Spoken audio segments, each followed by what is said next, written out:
come to life when you own a piece of the future, a place you can proudly call your own. And that dream is now within your reach. Ingenious Land and Properties Limited. Discover our projects, each offering you the opportunity to invest in your future. PFA Baraka Gardens, just 549,000 shillings. Miti Mingi Baraka Gardens, an incredible value at 349,000 shillings. Gilgil Langalanga Gardens, your dream home for only 349,999 shillings. Subukia Baraka Garden, secure your future for just 150,000 shillings. Sunrise Baraka Gardens at only 699,000 shillings. For more information and to reserve your spot, contact us on 0723 777 555. Visit www.ingeniuslandandproperties.com. Visit our offices in Nairobi at Unicity Mall Rooms 26 along Thika Road, Gilgil office next to Chawaka Supermarket, and Nakuru office CK Patel Building 8th floor Wing A. Ingenious Land and Properties Limited. Secure your future with us. Are you passionate about media, communication or learning sign language? Welcome to Mamlaka School of Media and Sign Language, where we transform passion into profession. We offer comprehensive courses in Kenya Sign Language and Interpretation, ideal for anyone looking to bridge communication gap and make a difference in people's lives. Explore the exciting world of journalism and mass communication, or capture breathtaking moments through videography and photography. Our TV and film production courses will set you on the path to success. Master the art of live streaming and become a pro in radio production. We also nurture entrepreneurial minds with our entrepreneurship skills program. And for those eyeing international opportunities, we offer test of English as a foreign language. Enjoy flexible fee payment options tailored to fit your budget. Experience high-quality professional studies that equip you with essential skills. Benefit from attachment placements in reputable media houses, giving you real-world experience. Grow in an environment grounded in Christian values and a commitment to discipline, ensuring a well-rounded education. We are proudly hosted by Mamlaka Television and Chosen Generation Church. Enroll today and step into your future. For more information, call, text or WhatsApp us at 0700 899 899.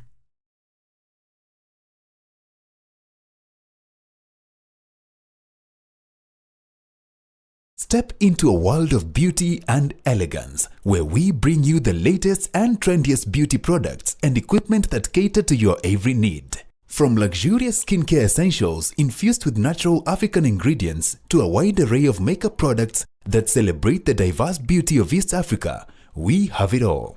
At East Africa Cosmetics, we understand that beauty comes from within. That's why we also offer a hand-picked selection of holistic wellness products to nourish your body and soul. With our state-of-the-art beauty equipment, you can now bring the salon experience to the comfort of your own home. Discover top-of-the-line hair dryers, beauty tools, and grooming essentials that will leave you looking and feeling your best. Whether you're a makeup enthusiast, a skincare devotee, or a salon professional, East Africa Cosmetics is here to support your beauty journey every step of the way. But wait, there's more. Our knowledgeable and friendly staff is always ready to assist you in finding the perfect products tailored to your unique style and preferences. So, why wait? Visit us today at Jala Plaza Nakuru, Gusii Road adjacent to Kenyatta Avenue on your way to Tidy's Hotel, or Carnation Building along Mosque Road opposite Showmut Plaza. Call us on 0721 340 643. Visit our social media platforms, East Africa Cosmetics.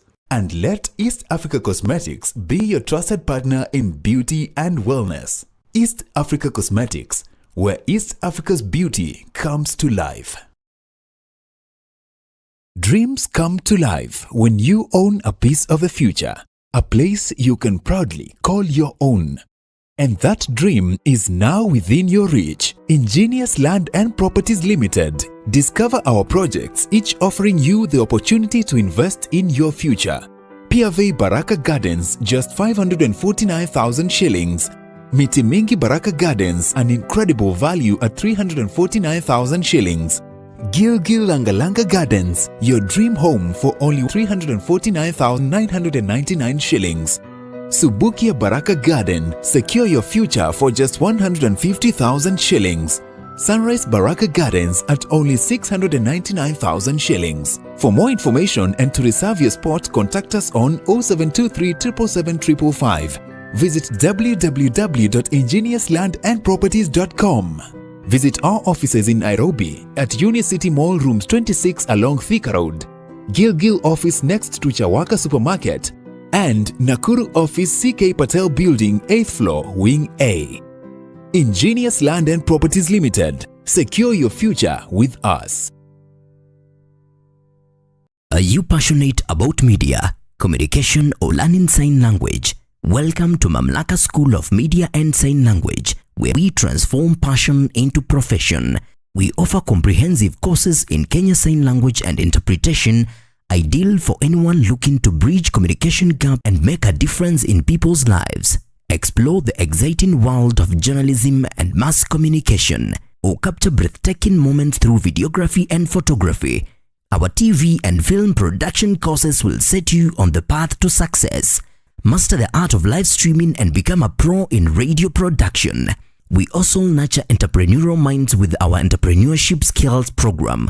And for those eyeing international opportunities, we offer test of English as a foreign language. Enjoy flexible fee payment options tailored to fit your budget. Experience high-quality professional studies that equip you with essential skills. Benefit from attachment placements in reputable media houses, giving you real-world experience. Grow in an environment grounded in Christian values and a commitment to discipline, ensuring a well-rounded education. We are proudly hosted by Mamlaka Television and Chosen Generation Church. Enroll today and step into your future.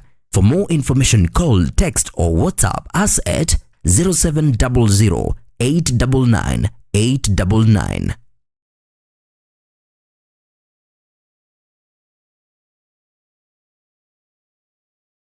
Step into a world of beauty and elegance, where we bring you the latest and trendiest beauty products and equipment that cater to your every need. From luxurious skincare essentials infused with natural African ingredients to a wide array of makeup products that celebrate the diverse beauty of East Africa, we have it all. At East Africa Cosmetics, we understand that beauty comes from within. That's why we also offer a hand-picked selection of holistic wellness products to nourish your body and soul. With our state-of-the-art beauty equipment, you can now bring the salon experience to the comfort of your own home. Discover top-of-the-line hair dryers, beauty tools, and grooming essentials that will leave you looking and feeling your best. Whether you're a makeup enthusiast, a skincare devotee, or a salon professional, East Africa Cosmetics is here to support your beauty journey every step of the way. But wait, there's more. Our knowledgeable and friendly staff is always ready to assist you in finding the perfect products tailored to your unique style and preferences. So, why wait? Visit us today at Jala Plaza Nakuru, Gusii Road adjacent to Kenyatta Avenue on your way to Tidy's Hotel, or Carnation Building along Mosque Road opposite Showmut Plaza. Call us on 0721 340 643. Visit our social media platforms, East Africa Cosmetics. And let East Africa Cosmetics be your trusted partner in beauty and wellness. East Africa Cosmetics, where East Africa's beauty comes to life. Dreams come to life when you own a piece of the future, a place you can proudly call your own. And that dream is now within your reach. Ingenious Land and Properties Limited. Discover our projects, each offering you the opportunity to invest in your future. PAV Baraka Gardens, just 549,000 shillings. Miti Mingi Baraka Gardens, an incredible value at 349,000 shillings. Gilgil Langalanga Gardens, your dream home for only 349,999 shillings. Subukia Baraka Garden, secure your future for just 150,000 shillings. Sunrise Baraka Gardens at only 699,000 shillings. For more information and to reserve your spot, contact us on 0723 Naam, hujambo mtazamaji popote ulipo, karibu katika kipindi chetu leo ikiwa ni siku ya Alhamisi, tarehe 12 mwezi wa pili. Tumesalia na siku moja. Good morning Catalina. Unajua waambie watu ni siku moja ya nini? Tumesalia na siku moja tumalize mwezi wa Januari. Unajua hii safari tulianza tukiwa wengi. Hii safari tulianza. Lakini hawakutuambia wakianza wengi. Wengine wakianza hawakutuambia. Tunapomalizia ndio tunaona tuko wengi, tunamaliza tukiwa wengi na shangaa na nyinyi mmekuwa wapi you guys? Anyway, nashtuka bwana. How are you my brother? Me I'm good. I'm great. Pipeline kuko vipi? Pipeline kuko vizuri. Yeah. I did a mistake yesterday. What kind of mistake was that? I did a mistake yesterday. I went somewhere and I forgot my phone there. Haya. Sasa hii simu ambayo uko nayo si yako? Hii simu niko nayo ni yangu. Lakini nimeamka asubuhi nikashangaa, where did I take my phone? You see? Unajua inapaswa umuone daktari. Unajua kuna ugonjwa wa kusahau. Unaenda hivyo nituzi kwa hii show. Na sitakubali hiyo. Nakwambia ukweli as a brother. Kuna ugonjwa wa kusahau. By the way, I forgot my phone there. Are you okay kama kiakili hivi ama unasikia sana? Are you depressed? Ladies and gentlemen, it's a good Thursday. No, it is good to ask for a brother. Unajua mimi sasa Catalina singependa ukuwe unasahau vitu. Unajua naweza kukuambia kitu kuhusu anko alafu usahau. Siwezi sahau hiyo ya anko. Hiyo ya anko siwezi sahau, lakini niko salama. Uko salama. Nashukuru Mungu. Mimi homa imekataa kuisha bana. Shangaa shida ni gani? Na ilikuwa inaisha sijui nani alinirudishia. Ni mwalimu. Mwalimu? Mwalimu hana homa. Ni mwalimu ako na homa. Mwalimu ako na homa, lakini salamu ya mkono inaweza kupea mtu homa kweli? Hata kupumua yenyewe. Hata kupumua? Hai. Lakini sidhani kama ni mwalimu. Najaribu kupiga mahesabu zangu. Unajua mimi nikiwa na homa hata salamu sipatia nangi. Lakini mwalimu naye siwezi kosa kumsalimia ama ni yeye. Lakini ni sawa, nitapona. Najua siku ya Jumatano. Ilikuwa ni siku ya Jumanne. Watu waliuliza uko wapi? Kwanza Betumaina mamake Bianca aliuliza wewe Catalina kwa sababu alitoka kwa nyumba akisema anaenda kazini. Na hakuoni. What happened? Where were you on Tuesday? Sorry, I was trying to follow up something there. But anyway, you see Derek, when I say I'm here because of no public demand, it's not because I'm trying to, to boost my esteem. It is because it's the fact. It is the truth. Nataka urudie venye umeuliza. Nataka urudie venye umeuliza bila kusikia vibaya. Watu waliuliza niko wapi on Tuesday? Sikusikia vibaya. I was just concerned because alisema utapata kwamba alitoka kwa nyumba akisema anaenda kazi lakini hatujamuona. Ako wapi? So mimi as a brother nikasema amefika lakini kuna mahali amekimbia. Najua hiyo ilikuwa ni uongo, nilidanganya. Sasa nataka useme ukweli, ulikuwa wapi? Ukweli ni kuwa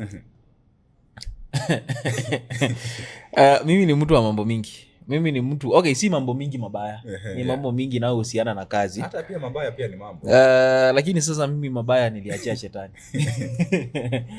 Sasa nilipofika nikaona niko na assignment somewhere I had to run. You had to run, But I said my brother is there. Atashikilia.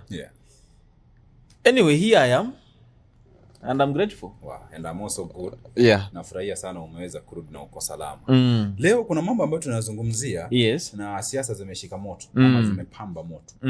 Na tutazungumzia chama cha ODM, chama cha Jubilee, serikali ya kaunti ya Nairobi na pia hapa katika kaunti ya Nakuru.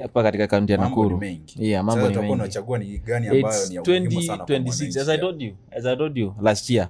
I told you last year was somehow early. For some of these things to start taking place. You see? Sifuna was to be kicked out long time ago. He was just waiting for the day. A long time ago, even when Raila was alive. He was to be kicked out long time ago. But why do you think he was not kicked out during the reign of Raila Amolo Odinga? Because Raila Amolo Odinga knows the spirit the guy carries. In politics, Derek, we need fighters. Allow me to use this word. We need trumpets. Because in politics, you don't fight with physically. You fight with your mouth, your brain, and you have to be very vocal for you to win a certain war. Sifuna was the right guy for that assignment in ODM. Yeah. For that assignment on And ODM. you have people who Raila felt Amolo like, Odinga knew exactly. Raila Amolo knew exactly. With his phone outside there, I am very sorted. When he speaks, I speak. You heard him say that. Raila Amolo knew that me having his phone outside there, ODM will never be silent. Okay? Yeah. Na Raila Amolo Odinga knew exactly the kind of a man and the kind of character Sifuna is, and the kind of role he is playing. Yeah, he's playing in ODM. In ODM. It was so very hard for him to kick Sifuna out. Okay? You're talking about Nakuru County. Whatever is happening, last year was very early for that to happen. Yeah. you get me? Yeah. Was very early. It was very early for that to happen. In Nairobi, was very early for politics are now forming themselves. And that it reminds me on Monday, we had Mr. Anaitwa Kagwa, Mr. Kagwa Murungu kutoka kule Molo. Nikamuuliza swali moja. Siasa tunajua zinaanza mwaka kesho. Ndio kampeni zitaanza rasmi. Lakini akaniambia, "Hey kaka, umechelewa. Siasa zilianza kitambo sana." Wakati ambapo Rais Ruto aliapishwa afisini, siasa zilianza wakati. It has been always a strategy. Can I tell you something? No one is noticing it. But can I tell you something? Kidiki is not talking. Yeah. But he has spoken yesterday. Wakiwa kule Northeastern. Said what? Wamezungumza. Akasema kama mnataka contest, kama mnataka mjadala, ama mdahalo tuweze kuwa nao tujue nani mbabe. Akasema my friend. Sisi ni fire. Sisi ni fire. Sisi ni fire. Can I tell you something else? Yeah. Can I tell you something else? United opposition is no longer united. It is no longer united. Now that is politics. Forming itself slow by slow. Towards summer in August, we will be having now what we call coalitions. Serious talks about coalitions. About coalitions, yeah. Yes. Okay. And by January 2027, we will be having them launched and being named. And the agendas and manifestos being read everywhere. Yeah. Yes. Okay, that is politics for you. Hamna haja ya kuandika na mate na wino upo. Nikizungumzia wino, tuna habari hizi katika gazeti zetu za siku ya leo. Na utaniruhusu nitakuwa naangazia habari katika gazeti za kidijitali. Gazeti la The Star, gazeti la People Daily, na pia gazeti la Business Daily, bila kusahau gazeti la Taifa Leo. Na utakuwa unajiandaa na habari za Sifuna katika gazeti la The Standard. But for now, ningependa kuwakaribisha watazamaji wetu rasmi kabisa katika kipindi chetu. Wanaweza kuwasiliana nasi kupitia mitandao zetu za kijamii on Facebook, Mamlaka Television, on YouTube, Mamlaka Television. We are live and thank you so much for our team. Na leo yule ambaye anatuongoza ni Anna Seneia na Moses na mwenzake Moses yuko huko na wako huko. Na uzuri ni kwamba hajaenda na gitaa pale. Sasa we have some seriousness ambazo tunashuhudia pale. Then of course Joseph wako hapo anahakikisha kwamba wanaangazia. George sijamuona lakini natumai yuko. Najua kule sehemu ya pili huwezi kuona yale ambayo yanaendelea kule. Na mtazamaji pia utahakikisha kwamba unatumia nambari zetu za simu 0721899899. Nambari nyingine ya simu ni 0700899899. Tuangazie biashara ama matangazo ya kibiashara pale, ama tuelekee moja kwa moja kwenye gazeti za kidijitali? Tutanzame moja. Tuelekee moja kwa moja. Tuelekee nini? Tutanzame moja kati ya advert, then turudi na habari zake Mr. Sifuna. Okay, fine. Let's have a look at East Africa Cosmetics advertisement for those people who have businesses. Actually kwa wale ambao wanajihusisha na kuuza bidhaa za mapambo, cosmetics products, basi na wanajiuliza ni wapi watakuwa wanapokea bidhaa hizi. East Africa Cosmetics wanakupatia nafasi ya kuweza kuagiza bidhaa hizi kwa bei nafuu zaidi ili kuweza kuboresha biashara yako. For more information, allow us to have a look at East Africa Cosmetics advertisement. Narejea na habari katika gazeti za kidijitali. Usiondoke. Step into a world of beauty and elegance, where we bring you the latest and trendiest beauty products and equipment that cater to your every need. From luxurious skincare essentials infused with natural African ingredients to a wide array of makeup products that celebrate the diverse beauty of East Africa, we have it all. At East Africa Cosmetics, we understand that beauty comes from within, That's why we also offer a hand-picked selection of holistic wellness products to nourish your body and soul. With our state-of-the-art beauty equipment, you can now bring the salon experience to the comfort of your own home. Discover top-of-the-line hair dryers, beauty tools, and grooming essentials that will leave you looking and feeling your best. Whether you're a makeup enthusiast, a skincare devotee, or a salon professional, East Africa Cosmetics is here to support your beauty journey every step of the way. But wait, there's more. Our knowledgeable and friendly staff is always ready to assist you in finding the perfect products tailored to your unique style and preferences. So, why wait? Visit us today at Jala Plaza Nakuru, Gusii Road adjacent to Kenyatta Avenue on your way to Tidy's Hotel, or Carnation Building along Mosque Road opposite Showmut Plaza. Call us on 0721 340 643. Visit our social media platforms, East Africa Cosmetics. And let East Africa Cosmetics be your trusted partner in beauty and wellness. East Africa Cosmetics, where East Africa's beauty comes to life. Naam, karibu tena mtazamaji. Hii imekuwa ni kanda ya East Africa Cosmetics, ni duka ambalo linapatikana katika kaunti ya Nakuru. Hasa ukiwa katikati ya jiji kuu la Nakuru, wanapatikana pale Jala Plaza ground floor. On your way to Teddy's Hotel ukitumia barabara ya Gusii adjacent to Kenyatta Avenue, wanapatikana pale Jala Plaza ground floor. Na pia duka lingine linapatikana Mosque Road opposite Showmut Plaza next to Carnation Hotel. Unaweza kuchagua mojawapo ya maduka haya mawili na kuangazia ni bidhaa zipi zitakufaa zaidi katika biashara yako, na pia iwapo ungependa kubadilisha muonekano wako, na unaweza kupokea huduma hizo za mapambo pale East Africa Cosmetics. Katerina, we are nearing Valentine's na ni kesho peke yake tu. Watu si wafike East Africa? Yeah. Watu wafike East Africa. Murembeke bana. Yeah. At least hata mkae vizuri mkikuja. Kwa wale ambao hawajawahi paka, ni kupaka ama kuapply? Is it kupaka or kuapply makeup? Kuapply kwa kwa Kiswahili ni I just hear those terminologies. So kupaka ni kufanya nini kwa Kizungu? Is to paint, right? So applying in Kiswahili ni Moses anasema kupaka is to wipe. Naona what we will do tutagojea rafiki yetu anaitwa Ushindi. Ushindi. Na tumuulize kwa upole ili tusimzingue. Anyway, no Ushindi najua tutasaidiwa. Yes. Lakini what's the difference between a foundation, applying foundation and makeup? Najua ni terminology mimi usikia. What we will do sababu sisi sio wanadada na kama hatujawahi jipaka hizo vitu. Naona venye tutafanya basi. Mimi kwanza hata mdomo umeparara sijui. Tutamngojea bila shaka Nancy mwalimu ngoja tuelezee. Sasa ukiangalia kama haja apply Masai apply mwalimu. Masai ni mwalimu ni Masai. Mwalimu ali-apply tu wakati wa rush. Kutoka hapo sijamuona tena. Hii mambo nayo, lakini Mungu atatusaidia. Sasa tutafanya nini? Tutaelezewa.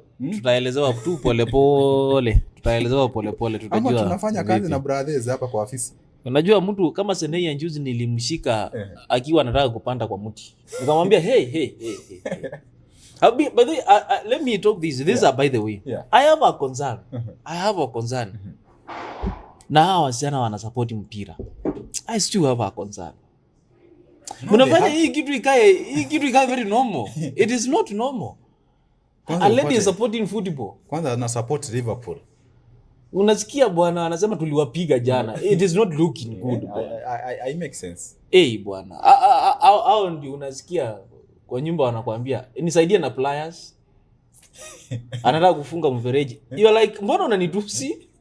Mko kwa nyumba alafu kwa nyumba unaona kiti ishainuliwa. Bulb inazima hata. Hapana bwana. It is not looking good bwana. Anasema It is not looking good bwana. Anyway, unampata kwa nyumba akiua panya. Au bwana hapana. Badala ya atoroke bwana yeye anaishika hivi. Kuna kale kamdudu kanatokea sana wakati wa kijibaridi ama iwapo kutanyesha. Na mdudu huyo hupatikana sana kwa mandizi. Akitembea huacha alama hapa chini. Sijui kanaitwaje kwa lugha ya Kiswahili. Si kakumbuki kwa lugha ya Kiswahili lakini naona picha yake yenyewe. Me I use my sister akiona hiyo kwa nyumba kukaliki. But nowadays mimi also my cousins wakiona mende kwa nyumba wanapiga nduru. Mimi nashangaa bwana, what is happening bwana? It is not looking good. Sasa tumenormalize kila kitu. Haya bwana, it is not, it should be like that bwana. Unafanya nini na pliers na nyundo kwa nyumba? A lady akona nyundo ana change bulb. Anasema hii ni kuwekelea kati. Kule ushago nasikia mwingine ameua nyoka njuzi. I'm like, ai hapana. Hapana, where are men bwana? Lakini you know, these things of CBC. Unajua ilikuwa ni katika kaunti ya Nyeri. Kuna mtoto wa umri wa miaka 5 kama sijakosea, alikuwa anashika nyoka. Na anakuambia it is not poisonous. Then they have addressed to that point of mtoto msichana. Bora tu kitabu ilisema this is not poisonous, this is not poisonous. Mimi siwezi. Mimi siwezi jameni. I think I have trust issues. I have trust issues. Inaweza kuwa sio poisonous lakini ikiniuma nini itafanyika? That's the question I ask myself. Nyoka ni nyoka. Nyoka ni nyoka. Anyway, Catalina, tuelekee magazetini. Derek. Katika gazeti la The Star, we have another interesting story. It is a sad story. Again, it is interesting. Because on page number 7, we are being told that payroll mess. It is a mess. It is a mess. And it is interesting how President Ruto's team moves to rescue parastatal workers. President Ruto's team moves to rescue parastatal workers. But since when?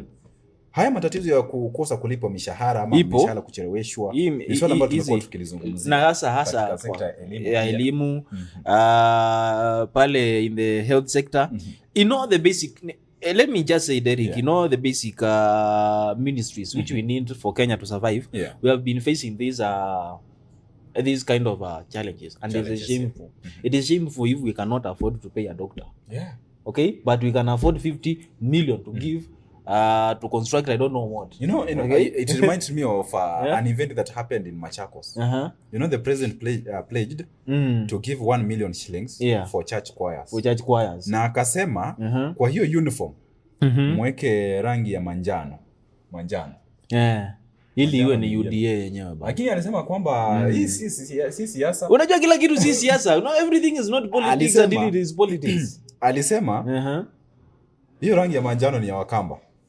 It is not really the case, Wale ambao hawajui rangi ya manjano, hii ndio rangi ya manjano. Yes, exactly. This is yellow. But we also associate cases with this in a yellow.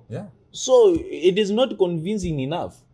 Everything is not Derek. Even right now, can I tell you something? Even right now, I can say that I can say I am not a politician. But deep down I am political. Everyone is political. Of course, everybody has his own opinion when it comes to politics. Everyone. Even the men of God, they are political. Mimi kwanza nilishangaa jana kama mama akisema 2 term. No, everyone is political. Nikamuuliza why? In everything, you see in the office we work at, you see in that office. Everything there, technically if you look at it, is political. Something was done for something else to happen. For someone to be somewhere. You see? It works like it is sakasako. Everything is political. You have to stand and to know who will support me and who will not support me. If I come up with an idea. That alone is political. But now, even in a home set, Derek, you go home, you know which cousin loves you, which cousin does not love you, and you know when you come up with an idea which you want the family to push, you know who will not be with you, who will not be with you. Unajua, like for example in a family setup, like Catalina, let's say you are living here in Nakuru County. The day you decide you want to go back to Kitui, kutembea tu kuona nyumbani kuko vipi, you must carry something with you. Yes. Ukikosa kwenda na kitu, hata wale watoto walikuwa nakukimbilia wakikuona hawatashughulika na wewe. So it is a must, you have to carry something with you. You know, my uncle used to tell me, know who to keep closer. Look around. Who has more impact than who? But now keep the person who is more impactful closer. That is political. But now to this story, back to this story. Why do you think that Ruto's men had to move to rescue parastatal? I will tell you why. One, the time is not on their side. They are not in the place of playing games anymore. They either act or they will see State House in Viusasa. That is one. I still have a question here. Two, Derek, it looks bad. Honestly speaking, it looks bad. if each and every day Derek, we will be talking about madaktari hawajalipwa, mishahara imecheleweshwa, walimu hawajalipwa, mishahara imecheleweshwa. Where are we heading to? Okay, it's only that policemen that don't demonstrate. But listen, I have a lot of friends who are policemen. And someone was telling me, when I give you my payslip and look at it, honestly speaking, you will just hang the boots and go home. Because there is no money there. It is true. Na mimi swala ambalo najiuliza, because when you look at this issue, rather at this story on page number 7, at some point you find it is a political move, because since the year 2022, we had this mess. And remember, we had a time when we were talking about privatization of government institutions. And we mentioned other parastatals where workers were being fired. Wengine wakalazimishiwa kupunguziwa mishahara. But why at this time, now they are making a move to now make sure that they rescue their payroll? They are trying to mobilize not the people, but the little dignity they can acquire from those people. It is going to happen a lot. And that's in this period, Derek. It is the time you see a whole governor going to eat in a kibanda. Yeah, you will see them. It is a time you will see a governor visiting you in your place and sitting down to take a cup of tea with you. I told you just the other day, an honorable member who I will not mention the name called me and he's like, hey, I need us to talk about it. It has been long. How long? You have been just there at Ungaduzi Plaza. You have just been in Nakuru. I have just been in Nakuru. It's long way. I see you almost 3 times in a week. And you tell me it has been long. It has not been long. I have been seeing you. You see, it is only this time, Derek, where you will see these politicians going around, dashing a lot of help and speaking as if they are saints. They are not trying to mobilize people. It is the little dignity they can acquire from the people after doing what they have been doing for the last 4 years. Can we align this story with what the president said 2 weeks ago? And even we even heard from the cabinet secretary, cabinet secretary John Badi. He was telling us that their focus now is to make sure that they reduce the pay for workers or for the civil servant who earn 50,000 shillings and below. I ask, and for those who earn 30,000 and below, they are not going to pay any tax from their payroll. You see, the money which is being retained to us, if someone he is paying according to how you get paid, is given is now you being taxed. No, as you are. It makes me ask myself questions. We hear the government borrowing money, and right now we also had a story that I was looking at, and they were telling us that the government, rather John Badi, is planning to borrow more than or rather 1 trillion shillings. For what now? If you plan to borrow 1 trillion shillings and you are not taxing your people, where are you going to get that money to pay? You see, Derek, we are already taxed. We are already taxed. Yeah. Leave alone the whatever you see in payslip, Derek. Whatever you see in Nini is one out of 10 taxes we pay. Okay, when you go and buy bread, there is tax there. When you pay fare, there is tax there. When you buy your car, petrol, there is tax there. Okay. Including when you pay rent, electricity, everything you do, Derek, there's tax there. Okay? So whatever, someone who is, by the way, for your information, Derek, someone who is getting paid, let's say, who is earning 30,000, and ameambiwa usilipe tax. On top of that amount, atakuwa anapata tu 700. Anyway, let's wait and see, because everything happens when we talk about campaign. And as we head into our general election in the year 2027, and then I have another question, we are going Derek, to see other moves different from this that we are talking about. And again, Derek, I have another question. For the last, you see, when I talk about these people trying to buy the little dignity they can have in society, for the last 4 years, Derek, we have been having them around, taxing us the way they want. Whenever they want to do anything, they create a fund. They create a fund. You see, you hear development fund, you hear construction fund, you hear, where is this money? where are all these funds we have been deducted from our nini? Yes. With whatever they have collected, Derek, what have they done? What have they done? Is the question. Okay, mmeacha basi kutukata ni sawa. Asanteni watu wa Mungu, mmeacha kutukata mshahara, mmeacha kutukata tax basi. Hiyo yenye mlituchukulia for the last 4 years imeenda wapi? Derek, I want you to show me apart from Raila Amolo Odinga stadium, which was Talanta. But they have not commissioned that name to. It is being called like that. At its completion, that's when they will. It is being zoea hiyo jina kitambo. Zoea hiyo jina kitambo. Apart from that project, which is almost being now completed, what else has this government achieved? Okay. In terms of economical, that's another good question. Economical side, social side, and the other side, Derek, which education is collapsing. We don't need to be told that. Okay, we know that the system is collapsing. Economy is not in a very good position right now, Derek. As you are talking, our infrastructures, Derek, ni kutenga tu tunatenga, Derek. What have you achieved apart from Talanta? You see, those questions we will continue asking ourselves until it reaches the year 2027. Again, we are just going to vote in some leaders just because they gave us because they gave us, I was here telling you, Jambo Kenya told me something. He told me we have 3 different people, voters in Kenya. One of the voter is the voter who votes using the brain.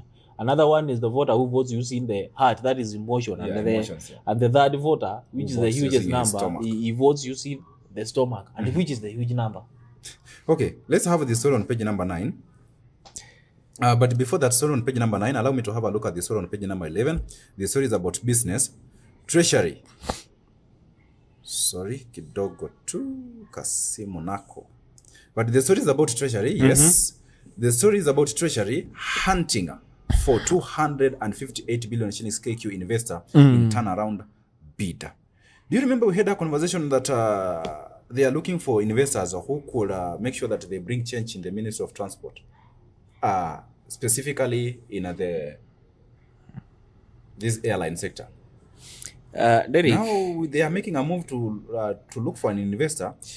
You see, when we spoke about Adani, and we said no to Adani. The thing is, we said no to Adani because we didn't want whatever thing they were trying to do. That is why. And we said no because we said from no. The United States of America. Yes, that Adani is not You see, even before the story from America came in, that Adani has been arrested in America. Kenya. One thing I love about Kenyans is because, just as President always says, Kenya hakuna wajinga. For your information, Kenya hakuna wajinga. Anything you mention, Derek, has to be checked and double checked. Because Kenyans, okay, I am a man of a character. When I hear a new thing, I go sit down and do a research about this thing. What is this thing I'm hearing? So when I started hearing about privatization of these government parastatals, I sat down and started asking myself, what good is this coming? And let me tell you, do you know what is this? It's as simple as leasing. It is as simple as leasing. Someone comes with money to manage this hall. Okay? He has money to manage this hall. So it's the one who decides, Derek, it's the one who decides who will sit in that side. Who will sit in that side. And the kind of initially see yake. The kind of business that will be under this building. Initially sio yake, lakini yeye ana manage. Akona pesa, amekuja akaichukua, let's say for 30 years. But for 30 years itakuwa mikononi mwake. Me, I don't have a problem with trying to look for an investor who is making sure that he's going to manage. But I have the problem with the period. Now, let me tell you something else. When you talk about a period of a lifespan of 30 years, you have an investor who is operating in your business, or rather is managing in that years. Yani wewe anakulipa kama mfanyikazi. Wewe anakulipa kama mfanyikazi. Na kwako unalipwa kama wewe ndiye mfanyikazi. Now listen, Derek. After colonization, in Tanzania, Mwalimu Nyerere took the office. In Kenya, Jomo Kenyatta, the first, took the office. Derek. Now, Derek, can I tell you something? In a meeting where Ethiopia was in by that time, And Ethiopia, remember, was never colonized. I'm taking you back to a history. Yeah. A very little history so that you can connect something. Mean Ethiopia was never colonized since Ama? Exactly. Let me look for that. Look for that. Ethiopia was not colonized. If I'm not getting it wrong. Let me ask Yanko Nona atanipatia. Yes, Ethiopia was not colonized. Now, they came. Was it? Okay, let's continue. Ethiopia was not colonized. If I'm not wrong. Ethiopia was never colonized. Okay, let's continue. Ethiopia was never colonized. Bring up that point. They came in, and when they were sitting down, the guy from Ethiopia was not agreeing with a lot of things Jomo Kenyatta and the president from Uganda was talking about. They were not in very, he was not getting. Until Mwalimu Nyerere sat down and understood the guy from Ethiopia. I don't know what Mwalimu Nyerere said. After colonization, a new form of colonization is called neo-colonization. Neo-colonization, yeah. You know what that means? It means, Derek, sio mzungu anaongoza Kenya, ni Mwafrika anaongoza Kenya, lakini anaongoza Kenya akitegemea maangizo kutoka kwa wazungu. Are you getting me? We have something now, we have something now, Derek, called IMF. That is the International Monetary Fund. Exactly. Yeah. They are telling us who to hire, who not to hire. And do you know how? Through this, being you are calling privatization. Privatization. Yes. Derek, we have a country, Derek, where if IMF says we don't want that in your country, president has to surrender. But now, from the to the Ministry of Transport, what should they do? Because we are talking about Treasury now hunting for a 258 billion shillings KQ investor. Let me ask you. They're looking for an investor who is worth 258 billion shillings. To do what exactly? Kupeleka ndege garage wazifanyie marekebisho ama wanunue ndege zingine. Let me ask you another thing, Derek. Let me ask you another thing. Yeah. How old is Jomo Kenyatta International Airport? It's for decades. How long have we been taking our airplanes to mechanic? How long have we been managing it? Kununua ndege zingine. You know, technology is Kenya, you see, you know, Kenya Airways, Ethiopian Airline and Qatar Airline are one of the best in the world. Okay, in Africa. Let me not talk about the world. In Africa. In Africa, we have the Kenya Airways. Yeah, we have the Kenya Airways and the Ethiopian Airlines. Ethiopian Airlines. You want to tell us now, you want to tell me now, Derek, we have one of the best services, but still we cannot afford it. We cannot afford it. How is that possible? Okay, those are some of the questions that they were asking ourselves, but mimi kile naomba, kama pia wana uwezo wa kuangazia mpaka hadi ndege za maafisa wa usalama. You know, there was a time when a president was here in Nakuru County. He was in Rift Valley. Alikuwa Baringo ama alikuwa wapi? Ndege karibu ifanye ile kitu. And people were murmuring like, hey, karibu tena Mungu akujie tena. Vitu zingine Derek, and wakumbuki hata maafisa wa usalama ndege zao zimechapa. Allow me to use that term. Which is I saw someone talking I saw someone talking somewhere and he was trying to put a point and he said you see these are helicopters you see landing somewhere in Embakasi and they walk around with our police officers and senior officers. The last time they were checked very well, he was a police officer. Actually, he finished the statement by saying that those are flying coffins. And it puts the life of our policemen in danger. Yes. Policemen and police women. That's risking their life. Now, on page number 9, we've been told that the sign of a police killings. Still on this reports about police and their conduct. Resign over police killings. KRHC, this is the Kenya Human Rights Commission, right? Tells Top Cop Kanja and issue 7 days, a 7-day ultimatum. Since, or rather, up to when? Are we going to talk about police brutality? You know, the recent case that happened in Huruma Estate in Nairobi County. You see, where today, a young lady, a 21-year-old KMTC student, was shot. And she was selling samaki at a kibanda. At a kibanda. Derek, can I tell you something? When I sit down and hear some things happening in Kenya, as I told you earlier, and I'm sorry to say this, they don't surprise me. Do you know why? One, I look to who is heading this certain department, which all these sick things are happening. The kind of guy. Now, who is the friends of this kind of guy? You know, Derek, today in that office, we still have a big question that we should have. We should be in asking that ourselves. office, Derek, Yeah. if you see George do something good or bad, you sit down and ask yourself, who is the leader or who is the manager of this office? Yeah. And you find that is Joseph. Now, don't look to the don't look into George. Look into Joseph. Yeah. You will realize these things are just happening because whoever is leading does this. Okay? Or he's just there looking at the way we are doing it. And he is not doing anything, Yeah. Derek. We have police officers who have been seeing their senior staffs take bribe and being taken nowhere. You know, and that reminds me of a story that I read. You have a scripture that says in the Bible that this story will align it with corruption. That scripture says that ukijipata kwa shida pale barabarani we kama tajiri sort your issues with that man on the road kabla akupeleke mbele. Then I was like, now is that how you are going to interpret Bible? No. We just allow our policemen to take bribes just because of they are trying to sort some issues. I'm going to tell you something, Derek. We are not going to, we don't divert the law. That is one. Yeah. So as the way we don't divert the Bible. These are the two things which are just on point, just the way they are, just as rough as they are. Corruption is a sin. According to the law, corruption is a crime. Yeah. Okay? Derek, you hear CS, I will CS saying that he does not see anything wrong. Yeah. Okay? Yeah. With you buying a chai or a mafuta to a police officer. And now this is my concern. All these have happened. We have had young men who are killed in the hand of police. Not one, not two. Not once, not twice, but many times. Yes. Now my concern is, if now the KRC, this the Kenya Human Rights Commission, is telling the top cop Douglas Kanja to resign. Have we heard of a police boss resigning?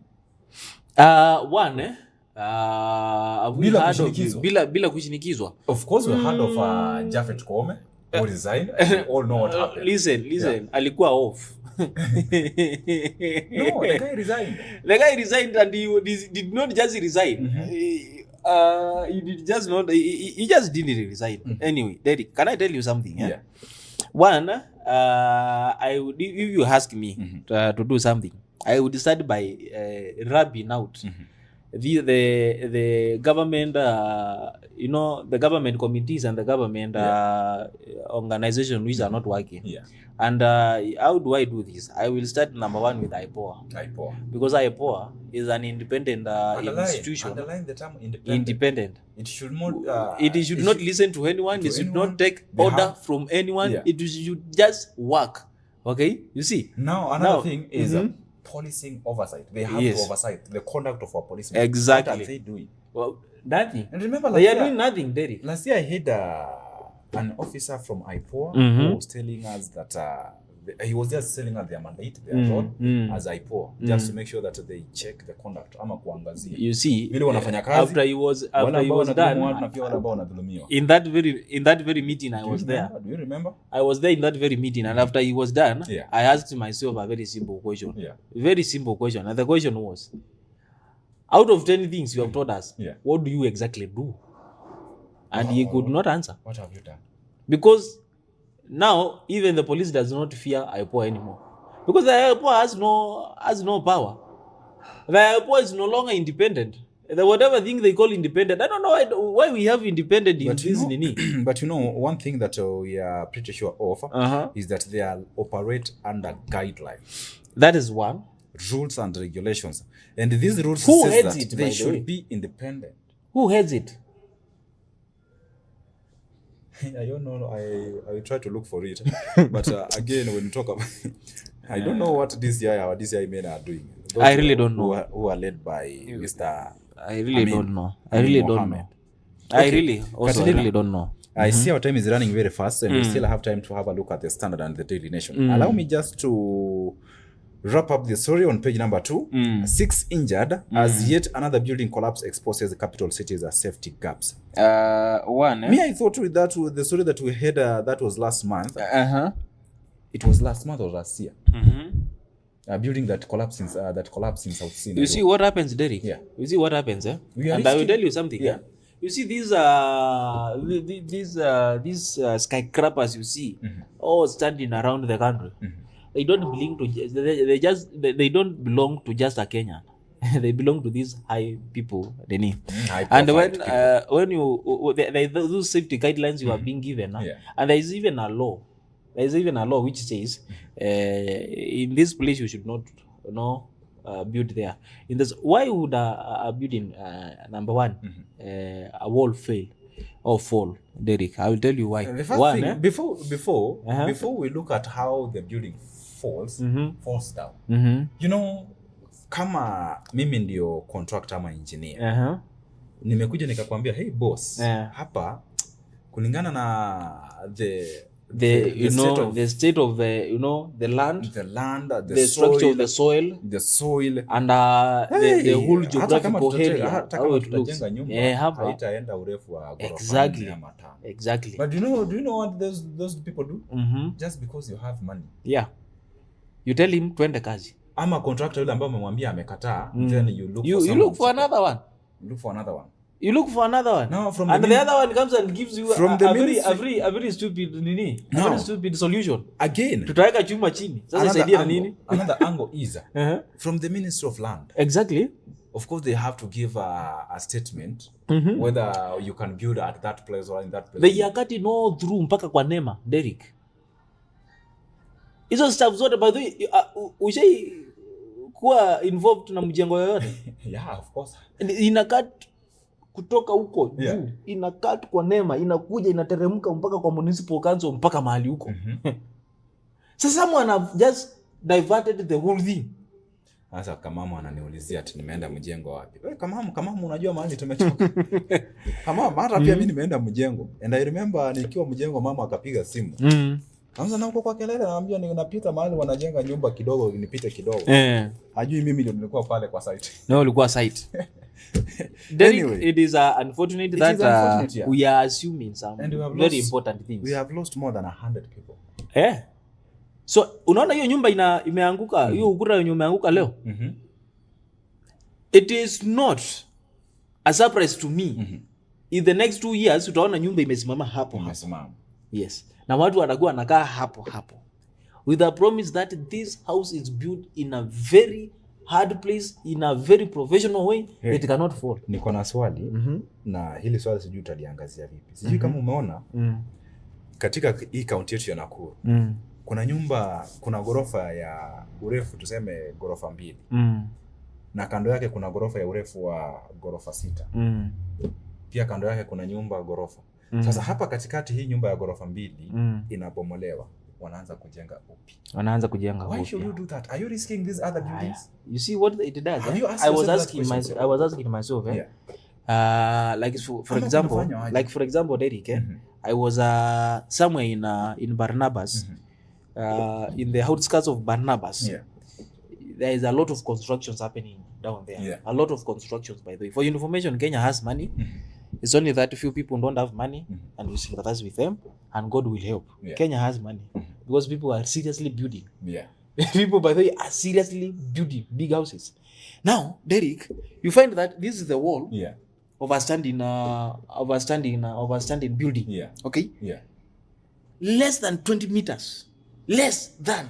Not even less than. Even we can call it a centimeter. And you see, literally, hiyo ukuta ilikuja kafika hapa. Unaweza jionea hivi na macho yako. Then you meet na huyo amechimba chini na ameenda kabisa. How safe is that? And we are doing nothing. Mpaka unasikia kutetemeka kidogo. And you know what is worrying is business are still operating in other buildings. Exactly. Everything in the other building is happening as if there is nothing else happening somewhere else. Derek. Hey. I don't know what's funny about this. What they are doing, they come with mabatis and they fence the whole thing. You cannot access inside. So you don't know what is happening inside. And then they start building. After 1 month, that's when you see a building. You see a building. And you know when they build? Not during the daytime. For your information, huko, watu wa ghorofa wana reportingi 6:30 in the evening. In the morning, in the morning there is nothing happening. Nothing is happening. In the morning there is nothing happening. During the day nothing is happening. It is silence kabisa. Na pia hata mchana ukiamka asubuhi hauoni dalili ya nini magari yanapita hapa kama yamebeba mchanga. Until you pass there at around 10 and you hear people talking down there. So you ask yourself, what is happening huko? Nini kuna sherehe? Only to get in and find that kuna msanii aliimba wimbo anaitwa ni Jamnazi ama anaitwa nani? Aliimba walimwengu sasa wamebadilika. Kila kitu imegeuka kuwa usiku. Kila kitu imegeuzwa kuwa mchana. Hata kazi za usiku. Hata kazi za mchana wanafanya usiku. Na mandazi pia wanauza usiku. Sasa wamegeuza mjengo. Yaani mtu wa miwa anauza miwa usiku. Hata safari nyingi wanapanga. Lakini mimi I love number one I love traveling at night and I will tell you why. There's less stress at night. Somehow the road is quiet. And you can you have the freedom of using the road. You don't have to overlap. Sorry. Niko na kikohozi na homa pia lakini niko sawa. Catalina. Yes. I'm being informed we'll have to take a very short commercial break, but before that, allow me just to have a look at the front page of People Daily and Taifa Leo. Nitakuwa na kusomea tu vichwa vikuu katika gazeti la People Daily. Yes. On page number 4, this is on the front page of the People Daily, we are being told that charmed then shunned. Communities and interest groups are lured with the promises of a place at the decision-making table. But once elections are over, the drums of inclusion fall silent, and the politics, or rather the political class, retreats into backrooms where the real businesses of power begins. And of course, we'll be aligning this story with what is happening in the north and eastern. Because we all know kuna msimu wa mvua, kuna msimu wa kiangazi. And whatever is happening in the north and eastern, we all know what is happening there. You cannot tell a person who is suffering from hunger kwamba nimekuja na miradi hii nitawajengea sijui barabara, nitawapa sijui nini na nini. Those people are hungry, they want food. Yes. They are not going to wait until you start building those things you call sijui nini, nyumba za bei nafuu. Hebu imagine umeenda kujenga nyumba huko na Eastern ya nyumba ya bei nafuu. Nani ataishi hapo na huyo mtu akonja na ukiangalia vile amekonda? I'm sorry to say that. I think we should do something. I will tell you something about northern areas after we come back. When we come back. Okay, that story is on page number 4. And lastly, on the front page of the Taifa Leo, ama katika ukurasa wa kwanza katika gazeti la Taifa Leo, Sifuna nje. Hizi ni habari ambazo Katina atakuwa anarejea nazo. Kwa sasa mtazamaji, turuhusu tuweze kuchukua kipindi kifupi cha mapumziko. Tukirejea pia tutakuwa tunasoma baadhi ya jumbe ambazo tunazipokea pale mtandaoni. Usiondoke. Dreams come to life when you own a piece of the future, a place you can proudly call your own. And that dream is now within your reach. Ingenious Land and Properties Limited. Discover our projects, each offering you the opportunity to invest in your future. PV Baraka Gardens, just 549,000 shillings. Miti Mingi Baraka Gardens, an incredible value at 349,000 shillings. Gilgil Langalanga Gardens, your dream home for only 349,999 shillings. Subukia Baraka Garden, secure your future for just 150,000 shillings. Sunrise Baraka Gardens at only 699,000 shillings. For more information and to reserve your spot, contact us on 0723 777 555. Visit www.ingeniuslandandproperties.com. Visit our offices in Nairobi at Uni City Mall Rooms 26 along Thika Road, Gilgil office next to Chawaka Supermarket, and Nakuru office CK Patel Building 8th floor Wing A. Ingenious Land and Properties Limited. Secure your future with us. Are you passionate about media, communication or learning sign language? Welcome to Mamlaka School of Media and Sign Language, where we transform passion into profession. We offer comprehensive courses in Kenya Sign Language and Interpretation, ideal for anyone looking to bridge communication gap and make a difference in people's lives. Explore the exciting world of journalism and mass communication, or capture breathtaking moments through videography and photography. Our TV and film production courses will set you on the path to success. Master the art of live streaming and become a pro in radio production.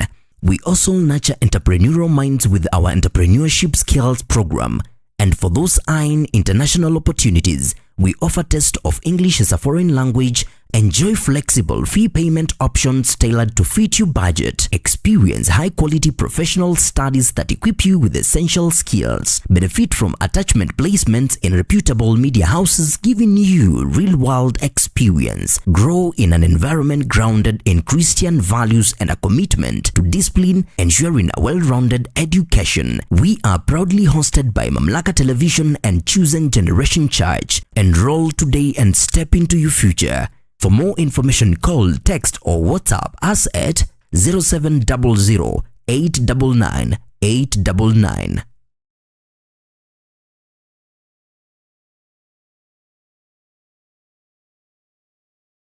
Step into a world of beauty and elegance, where we bring you the latest and trendiest beauty products and equipment that cater to your every need. From luxurious skincare essentials infused with natural African ingredients to a wide array of makeup products that celebrate the diverse beauty of East Africa, we have it all. At East Africa Cosmetics, we understand that beauty comes from within. That's why we also offer a hand-picked selection of holistic wellness products to nourish your body and soul. With our state-of-the-art beauty equipment, you can now bring the salon experience to the comfort of your own home. Discover top-of-the-line hair dryers, beauty tools, and grooming essentials that will leave you looking and feeling your best. Whether you're a makeup enthusiast, a skincare devotee, or a salon professional, East Africa Cosmetics is here to support your beauty journey every step of the way. But wait, there's more. Our knowledgeable and friendly staff is always ready to assist you in finding the perfect products tailored to your unique style and preferences. So, why wait? Visit us today at Jala Plaza Nakuru, Gusii Road adjacent to Kenyatta Avenue on your way to Tidy's Hotel, or Carnation Building along Mosque Road opposite Showmut Plaza. Call us on 0721 340 643. Visit our social media platforms, East Africa Cosmetics. And let East Africa Cosmetics be your trusted partner in beauty and wellness. East Africa Cosmetics, where East Africa's beauty comes to life.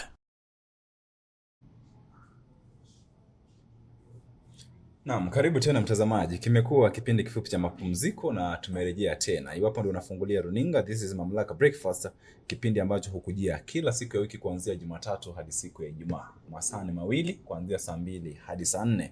Na hii leo basi siko peke yangu. I am with my brother here, Catalina James.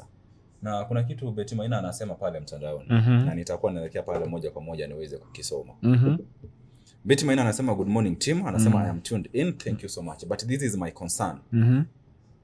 Anasema hivi, you guys are talking about women na nyundo kwa nyumba. I have a whole toolbox, iko na drill, nimebakisha kununua power saw. What's all that? Hiyo anafanyia nini Betty? Mimi najua wewe unashona curtains, unafanyia nini toolbox yenye iko na drill? Unajua watu wengine kama huko unataka kuomba kuwa msichana, ungesema power zone ya nini? Atakuwa anakata nini? Power zone, we know. And we call our all customers wakuje pale wanunue curtains hapo kwako. Lakini power zone. Power zone unataka kufanyia nini? Ama unataka ni nani unataka kukata? Unataka kukata nani? Anyway, can I also tell you something about Betty Maina? Betty Maina, yes. Nilimpata akichimba ukuta aweke pipe ya waya ya stima. Nilimpata akidrill ukuta. I'm like, hey, hold on. What is happening here?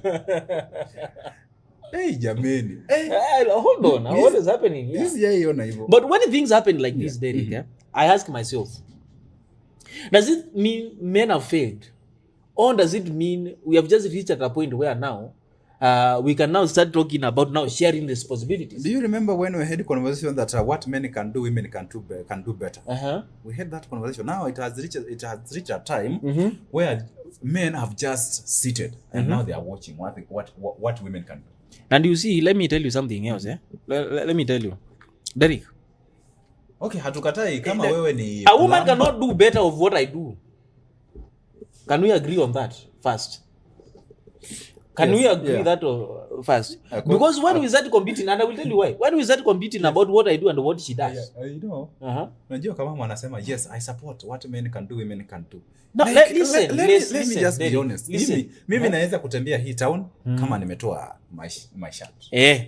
And I will feel comfortable. Sina shirti nga. Sina. Na nitatembea. Okay, let's not go that route. Let us not go that route. The kind of jobs that men were doing, like let's say siku hizi wataki wapende tukiwaita watchmen, watch women. Wanasema tuwaite guards. Tunaona pia our sisters pia hata mjengo wanaenda. Nasikatai. Kuna hii kazi ya engineering. Bado wanafanya. Nasikatai. Ni madereva hata wa malori. Nasikatai. But me the phrase of Derek. Ukanikumbusha.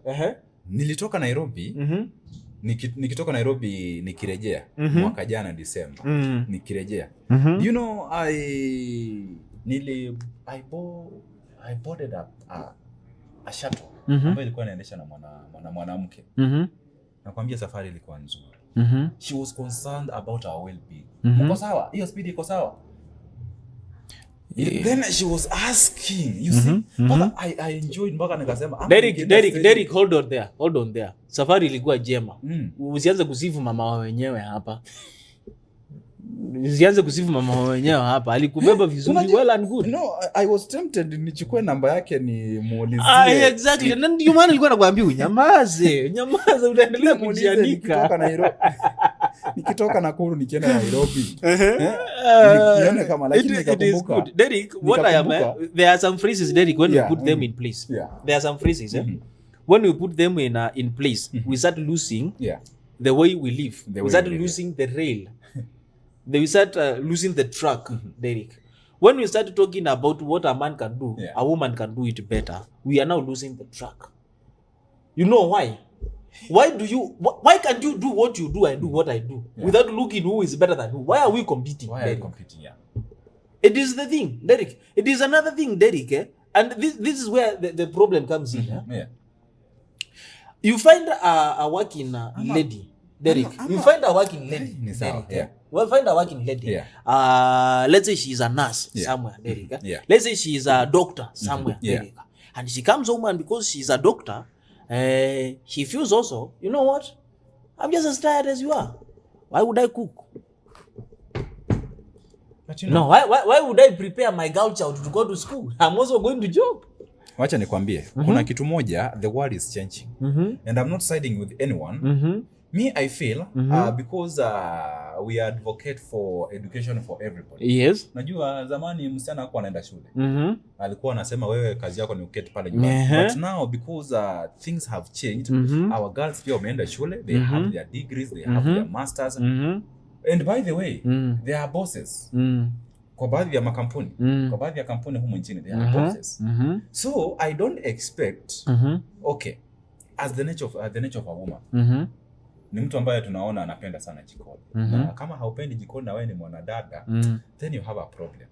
But kama you have married a lady who is working, and I am also working, I think you have to share some responsibility. And I am not against that. And I'm not against that. Hiyo iko sawa.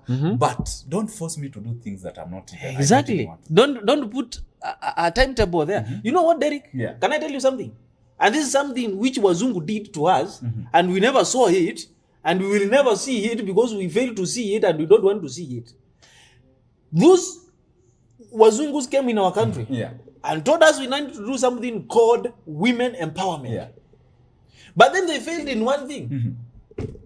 They never told them, even with your empowerment, even after we empower you, you're still a woman. You are still a woman. And you have, you have to maintain something which we call moral values. Okay? You have to maintain moral values. Okay? There's a reason why God called me a man head. Yeah, it is true. There is a reason. Mimi, to be honest, mimi kama ni kuosha vyombo, I will wash them because mimi ndio nilichafua. Kwanza najiuliza ukitoka kwa hiyo vyombo vilikuwa safi. Kama vilikuwa chafu na ukarudi kama mimi nimerudi mbele yako na ukapata ni chafu. You see Derek, the one who has a problem. You see Derek, hata kama nikupika I will cook. Mimi Derek, I believe one thing. Don't force me to do things that I don't want. No, you know, Derek, let's have some hierarchy. respect. How does the Bible explain the hierarchy? from God to who? Anyway, tumekuwa wapi? Tusipotelee sana. But anyway, tumekuwa kwa Betty Maina. It is good to empower a lady. Hiyo toolbox. Hiyo toolbox tupa. Ama uniletee kwangu. Hiyo toolbox unipatie. Kwanza ninaona nilitoka asubuhi kama tap ya maji imeharibika kwangu. Guess what? Mimi niko hapa naendelea kusoma stuff zangu hapa. Nikijaribu kuchungulia WhatsApp nione kama wamenitumia zile salamu zao. Someone decided to tell me gas imeisha. You know, Betty Maina, kama unafanyanga hiyo kazi ya plumbing, that's why you have a toolbox. Toolbox inakwanga ya kazi gani? Is it plumbing ama fani? Na toolbox.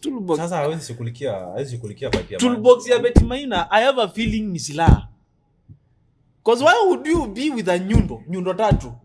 Moja kubwa, moja nyingine kidogo na nyingine kidogo kabisa. Mbona uko na screwdriver? Na hakuna kwa nyumba mahali amegonga. Hakuna. Wacha, hizi ni silaha. Anyway, Catalina. Yes. Let's have a look at this story. Tumezungumzia meetings that are made in boardrooms. And the decisions that are made in boardrooms. Yes. During political campaigns. Lakini baada ya kampeni hatuwaoni tena. Now, Derek, I had promised to say something about northern Kenya. Northern Kenya. One, I would like to say sorry for the people of northern Kenya. For they lack a leader, and that is for a fact. They really lack a leader. They lack people. The people they elect, they are just so selfish. They work so very hard, Derek. To get their money so that they can return that money to Nairobi. You hear something like that. Exactly, and which is very true, Derek. Today, Derek, here in Nakuru, we have a specific area where when you go, you will find these northern people there. And we need to be clear, these are Kenyans. They are Kenyans. These are Kenyans. These are our fellow Kenyans. And they have a right to work everywhere. But I have a problem with something. Derek, when you go back at home, from where I come from, Lower Eastern, we have a rule which says, town sio kwenu. Tafadhali nenda tafuta pesa, rudi nyumbani, jenga nyumbani. Okay? Is the phrase which Kikuyus, Luos and Kamba use a lot. We left home so that we can change the environment, there at home. This does not apply to these fellow Kenyans from northern Kenya. When they get their money, they dwell around. They leave home. They leave home. That is one. They lack leaders who can show them the impact of having a home. Derek, that's two. Three, they lack a leader who will sit down and think about their welfare, about their well-being as human beings, Derek. We are talking about now drought. This is not the first time we are talking about drought. This is not the first time we are talking about ngamia zinakufa mahali. This is not the first time we are talking about livestock dying. People dying because of lack of food and water, Derek. We have county government. Devolution is here, Derek. I told you, when devolution came, Derek, for the first time, in Kitui, we solved a problem called water scarcity. Okay? We dunk boreholes. They are there, everywhere, in Kitui, Derek. What happened down there, Derek? Why even if, Derek, we don't have now, let's just say their land is not like our land, okay? Let's just say they cannot dig boreholes, Derek. But can we have a solution, Derek? A simple, can we have at least a solution? We already have a solution, but it is just because our leaders are not wameichukulia ni kama, for example, they just want that problem to be there ili waweze kuzungumzia wakijipatia umaarufu katika siasa. It is only in Kenya, Catalina, before we continue, allow us to have a look at Better School advertisement. Tukirejea basi tutakuwa tunarejea na mengi zaidi.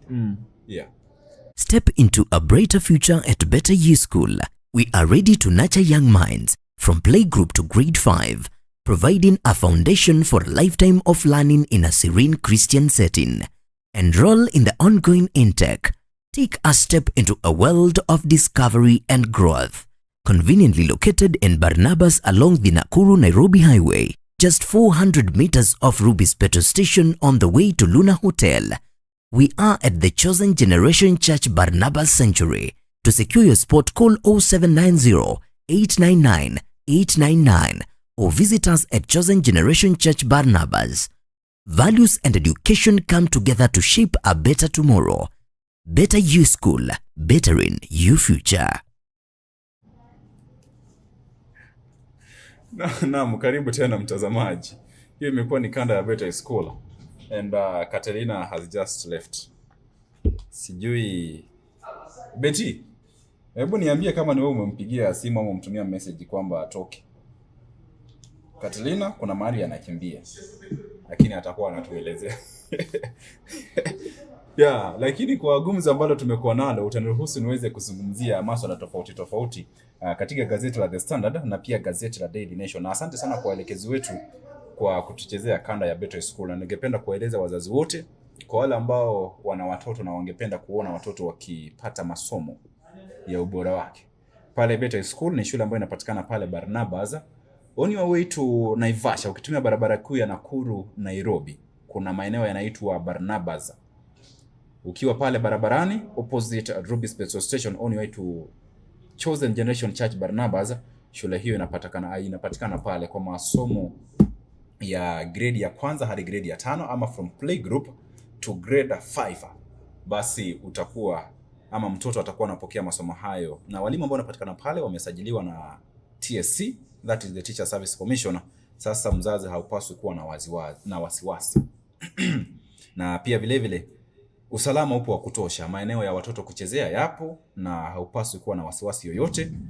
Ni vyema tukaweza kuendeleza mfumo huu ama kukumbatia mfumo huu wa elimu hasa wa CBC, kwa sababu pia masomo hayo yanapatikana pale Better You School. That's all about Better School, bettering your future. Na mtaniwia radhi kidogo ama mtamuia radhi, Catalina ameweza kuondoka bila kupeana his parting shot, but for now allow me to have a look around to continue with these stories on the front page of the Daily Nation and the Standard, tuweze kujua ni yapi ambayo yanajiri. Lakini kurejelea swala ambalo mwenzangu alikuwa analizungumzia kuhusu viongozi ambao wanatoka kule Northeastern na wanajipatia mali na wanahama kaunti zao. Wengine wanaishi katika kaunti ya Nakuru, hapa katika kaunti ya Nakuru, na wengine pia wanaishi katika kaunti ya Nairobi. Na hawa ni viongozi na wanaishi katika maisha ya kifahari na wamejenga majumba ya kifahari, na watu wao ambao wamejukumika kuweza kuwapatia huduma wanaangamia kwa baa la njaa. Tunajiuliza viongozi walienda wapi? Ama tumewachagua tu watu kwa jina la viongozi lakini hawana uongozi ndani yao. They have to do something. Licha ya kuwa Rais Ruto amekuwa na msafara kule, amekuwa na mkutano kule wakiwa na Waziri Aden Duale pamoja na Naibu Rais Profesa Kithure Kindiki na viongozi wengine tu kule, wameweza kuzungumzia na kueleza swala la baa la njaa lisichukuliwe kisiasa. Lakini bado tutashinikiza, this time we have to do something as the government, rather as a government that is mandated to take care of its people. Ni swala ambalo lazima tuweze kulizungumzia, whether politically or we as a nation, kwa sababu hawa viongozi ambao tumewachagua ni wanasiasa na majukumu yao ni kuhakikisha kwamba wanahudumia wananchi. And when you have a look at the population, ambapo tunaweza kwamba watu ambao watakuwa wanaathirika na baa la njaa. Yesterday I heard that story, nikazungumzia habari hizo na tukaeleza kwamba watu ambao tayari wamekwisha athirika ni watu milioni 3.3, na wanatarajia kwamba idadi hiyo itakuwa inapanda hadi watu milioni 3.6. Sasa lazima serikali iweze kuchukua hatua, na sio kuzungumza tu kwa maneno, lakini wahakikisha kwamba we have that emergency fund of worth 4.1 billion shillings, na ni fedha ambazo zimeweza kuidhinishwa na baraza la mawaziri, waweze kuhakikisha kwamba wanaangazia swala hilo na watu wakaweza kupata vyakula, maji na pia mifugo waweze kupata chakula pia. Huo ndio usemi wangu kwa swala hilo. Now, allow me to have a look at the story on the front page of the Daily Nation. This is our story on page number 7. Partnership. Sakaja turns to Ruto for help in running Nairobi. Nairobi County Governor Johnson Sakaja turns to President Ruto for help in running Nairobi County. Governor Johnson Sakaja has acknowledged a deal with President Ruto's government to garbage collection, roadworks, sewer collections, and other core county functions, but rejected the suggestions of a Nairobi Metropolitan Services style takeover. Ameweza kukubaliana na Rais Ruto kwamba kuna huduma ambazo zitakuwa zinafanywa na serikali kuu, lakini he refused that suggestion of Nairobi Metropolitan Services style takeover. Ni swala ambalo linaangaziwa katika ukurasa huu wa 7 katika gazeti la Daily Nation. And on page number 2 and number 3 we have drought Scarce school meals keep learners at home. Baa la njaa ni swala ambalo nimelizungumzia, lakini tunaeleza kwamba baa la njaa na pia chakula kukosekana shuleni ni swala ambalo linawafanya wanafunzi wasisalie pale shuleni. Ni swala ambalo pia nitaliangazia kwa sababu tuna kaunti kama vile Baringo, Turkana, Uasin Gishu, Mombasa, Kilifi. Ni kaunti ambazo zimeweza kuathirika na baa la njaa. Na katika maeneo hayo unapata kwamba shughuli za masomo pia zinatatizika. Ndio maana tunaeleza kwamba wanafunzi wanalazimika kusalia nyumbani. Kwa sababu ni kweli mwanafunzi hata akiwa darasani na anahisi njaa, hawezi kufanya chochote. Na ni wito kwa wanafunzi ama ni wito kwa viongozi, kwa sababu tuna fedha ambazo zimetengewa kuweza kuhakikisha kwamba watoto pia wanaweza kupata chakula. Na ni habari ambazo pia tutakuwa naziangazia kwa undani zaidi as you have a look at the Ministry of Education and what they are doing to make sure that they ensure our students stay in class. Now, this is our headline on page number 4 and number 5. Defiant Sifuna fired. Aliyekuwa katibu mkuu wa chama cha ODM Edwin Sifuna ametimuliwa. Defiant Sifuna fired. This is the story on page number 4 and number 5. Reason being, we are being told that Page Edwin Sifuna's 8-year tenure as ODM Secretary General was cut short yesterday after party leader Oburu Oginga moved to assert his authority following a rebellious streak by the national senator, or rather by the Nairobi senator, The Orengo party, or rather the Orange party's plan to leave the Azimio coalition could also trigger a tussle for lucrative House minority posts. This is the story on page number 4 and number 5. And we are asking ourselves, what will be the next steps? The National Delegates Convention on March 27. Mwezi wa 3 tarehe 23 mwaka huu. Ni mwezi ujao watakuwa na mkutano. A meeting that is expected to endorse a pre-election coalition deal with UDA. Na tunaelewa kwamba aliyekuwa katibu, sasa ni aliyekuwa, sio katibu tena wa chama cha ODM, ambaye pia ni seneta wa kaunti ya Nairobi Edwin Sifuna, alikuwa mpinzani mkubwa ya mazungumzo kati ya muungano wa UDA na ODM. Then we also have begin formal withdrawal from Azimio coalition. Watakuwa wanajiondoa katika muungano wa Azimio la Umoja One Kenya coalition. The party protests action by retired President Kenyatta to name Kalonzo Musyoka Azimio coalition leader. Na ni swala ambalo kiongozi wa chama cha ODM Oburu Oginga akaeleza kwamba Azimio ilikuwa inaongozwa na ODM. ODM ni wale ambao waliokuwa wengi katika chama ama katika muungano wa Azimio. Na hivyo kufanya mageuzi bila kuhusisha chama cha ODM, huo si uamuzi, ni semi tu. Ni swala ambalo aliweza kulizungumzia hapo jana. Then lastly we have the interim secretary general, Sifuna's deputy Catherine Omanyo named acting secretary general until a substantive holder is elected. Yule ambaye alikuwa naibu katibu wa chama cha ODM, Mrs. Catherine Omanyo, ameweza kuchukua mikoba. She's just the acting secretary general until a substantive holder is elected, hadi wakati ambapo uchaguzi utakuwa unafanyika. Ni habari ambazo nitakuwa nazizungumzia pia kwa undani zaidi katika gazeti la Daily Nation. That's all about the front page of the Daily Nation. And on the front page of the Standard, again the story talks about Sifuna, Nairobi County Senator Edwin Sifuna crucified for being bold. Aliweza kusulubishwa kwa ukakamavu wake, kulingana na mwandishi wa gazeti la The Standard. Anasema kwamba ODM has plunged into open revolt after Secretary General Edwin Sifuna was ousted for challenging covert talks with President William Ruto. The party's executive committee said it had enough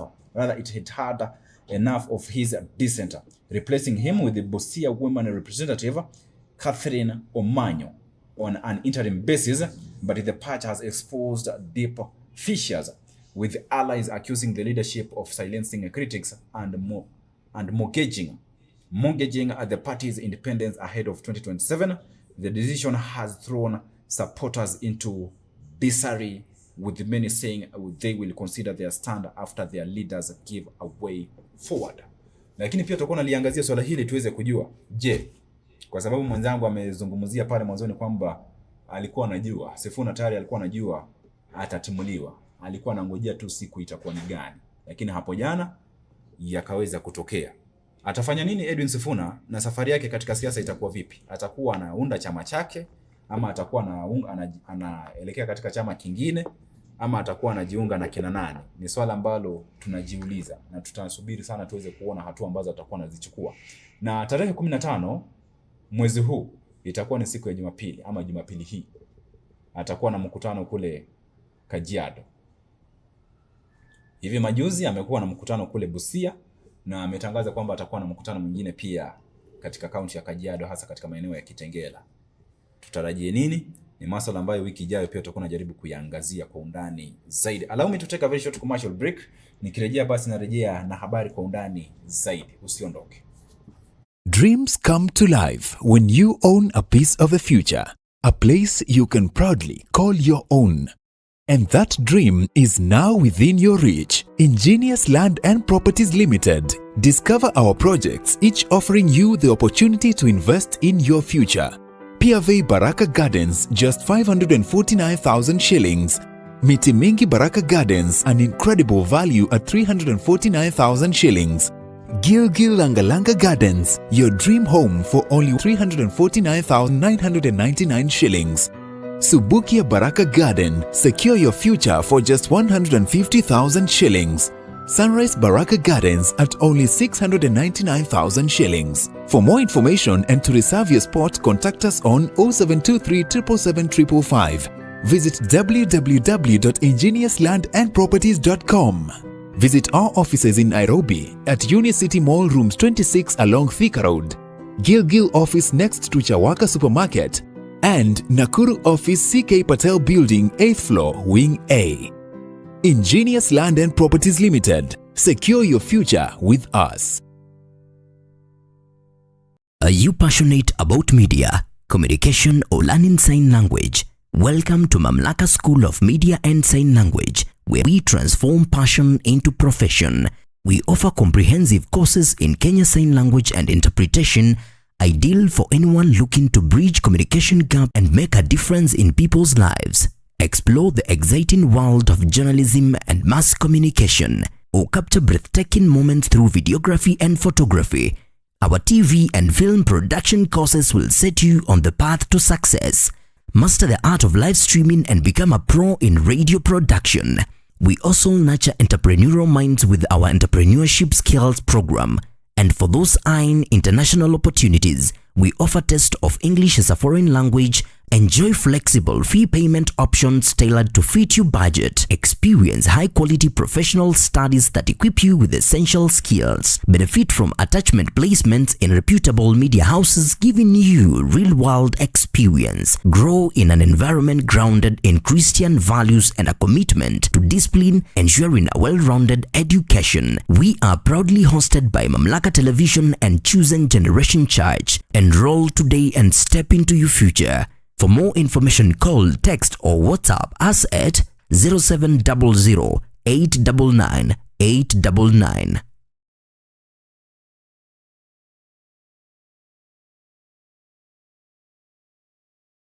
Step into a world of beauty and elegance, where we bring you the latest and trendiest beauty products and equipment that cater to your every need. From luxurious skincare essentials infused with natural African ingredients to a wide array of makeup products that celebrate the diverse beauty of East Africa, we have it all. At East Africa Cosmetics, we understand that beauty comes from within. That's why we also offer a hand-picked selection of holistic wellness products to nourish your body and soul. With our state-of-the-art beauty equipment, you can now bring the salon experience to the comfort of your own home. Discover top-of-the-line hair dryers, beauty tools, and grooming essentials that will leave you looking and feeling your best. Whether you're a makeup enthusiast, a skincare devotee, or a salon professional, East Africa Cosmetics is here to support your beauty journey every step of the way. But wait, there's more. Our knowledgeable and friendly staff is always ready to assist you in finding the perfect products tailored to your unique style and preferences. So, why wait? Visit us today at Jala Plaza Nakuru, Gusii Road adjacent to Kenyatta Avenue on your way to Tidy's Hotel, or Carnation Building along Mosque Road opposite Showmut Plaza. Call us on 0721 340 643. Visit our social media platforms, East Africa Cosmetics. And let East Africa Cosmetics be your trusted partner in beauty and wellness. East Africa Cosmetics, where East Africa's beauty comes to life. Dreams come to life when you own a piece of the future, a place you can proudly call your own. And that dream is now within your reach. Ingenious Land and Properties Limited. Discover our projects, each offering you the opportunity to invest in your future. Piave Baraka Gardens, just 549,000 shillings. Miti Mingi Baraka Gardens, an incredible value at 349,000 shillings. Gilgil Langalanga Gardens, your dream home for only 349,999 shillings. Subukia Baraka Garden, secure your future for just 150,000 shillings. Sunrise Baraka Gardens at only 699,000 shillings. For more information and to reserve your spot, contact us on 0723 777 555. Visit www.ingeniouslandandproperties.com. Visit our offices in Nairobi at Unicity Mall Rooms 26 along Thika Road, Gilgil office next to Chawaka Supermarket, and Nakuru office CK Patel Building 8th floor Wing A. Ingenious Land and Properties Limited. Secure your future with us. Are you passionate about media, communication or learning sign language? Welcome to Mamlaka School of Media and Sign Language, where we transform passion into profession. We offer comprehensive courses in Kenya Sign Language and Interpretation, ideal for anyone looking to bridge communication gap and make a difference in people's lives. Explore the exciting world of journalism and mass communication, or capture breathtaking moments through videography and photography. Our TV and film production courses will set you on the path to success. Master the art of live streaming and become a pro in radio production. We also nurture entrepreneurial minds with our entrepreneurship skills program. And for those eyeing international opportunities, we offer test of English as a foreign language. Enjoy flexible fee payment options tailored to fit your budget. Experience high-quality professional studies that equip you with essential skills. Benefit from attachment placements in reputable media houses, giving you real-world experience. Grow in an environment grounded in Christian values and a commitment to discipline, ensuring a well-rounded education. We are proudly hosted by Mamlaka Television and Chosen Generation Church. Enroll today and step into your future. For more information, call, text or WhatsApp us at 0700 899 899.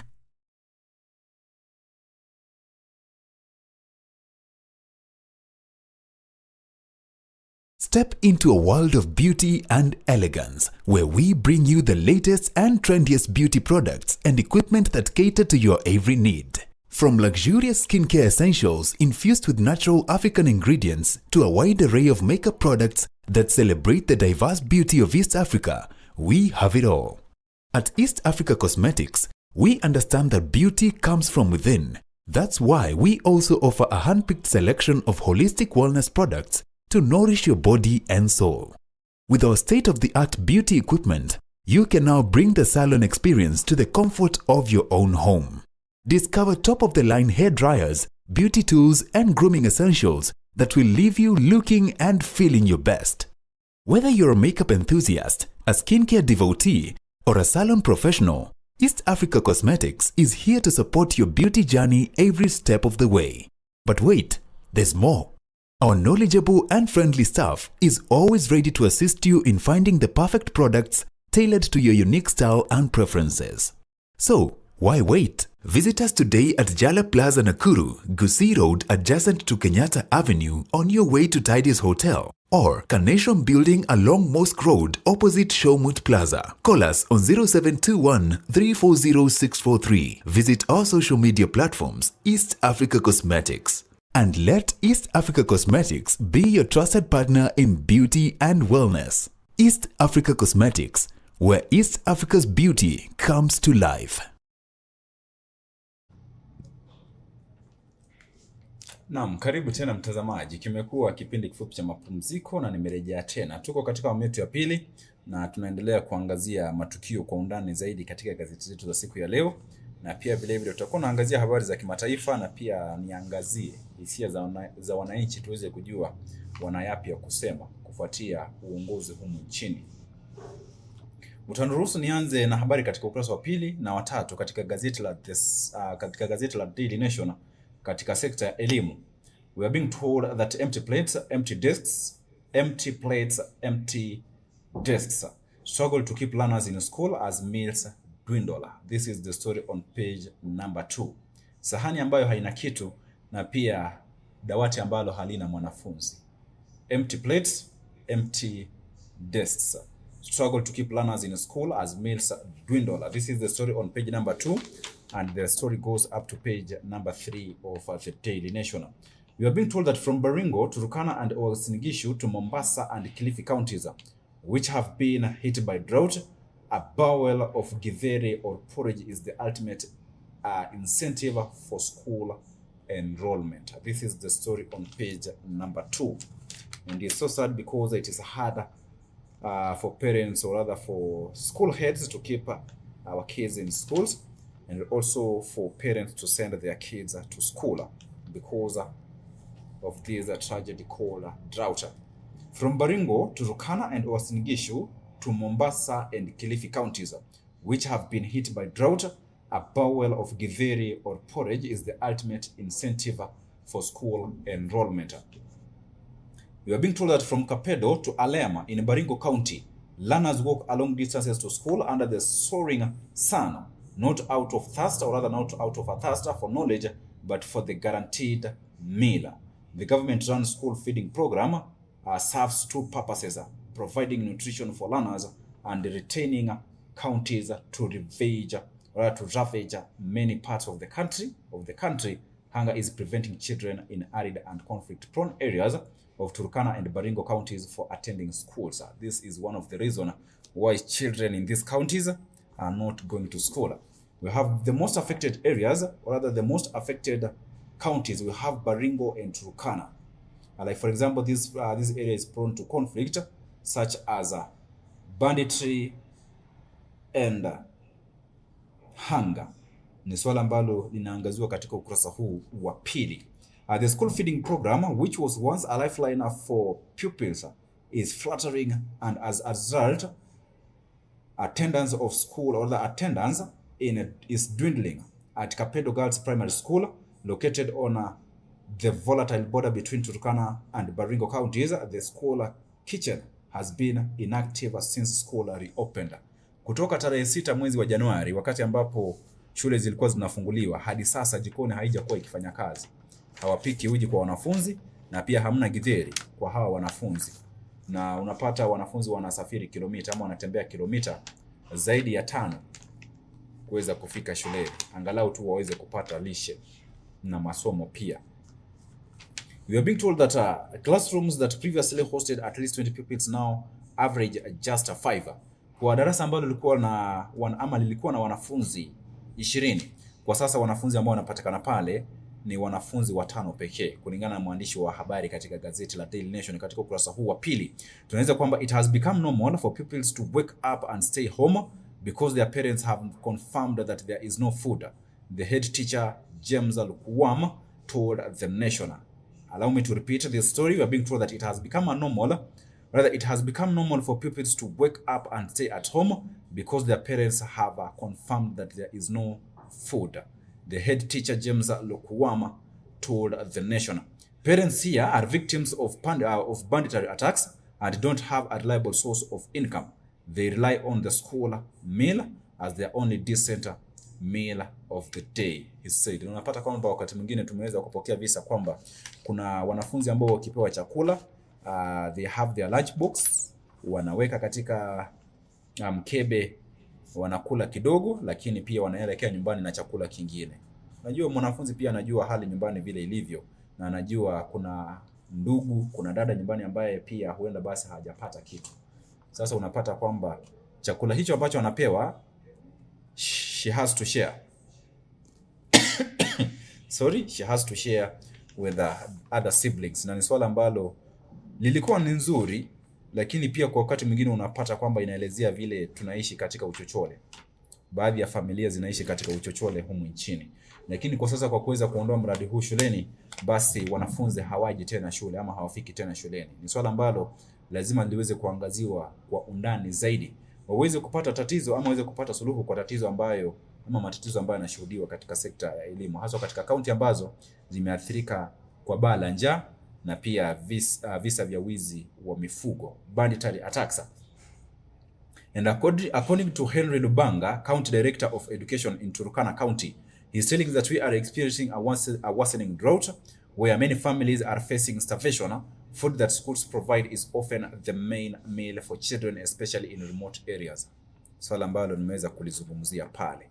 This is the story on page number 2. And on page number 3, the story continues. We are being told that at tough times, school meals are the motivation. In tough times, school meals are the motivation.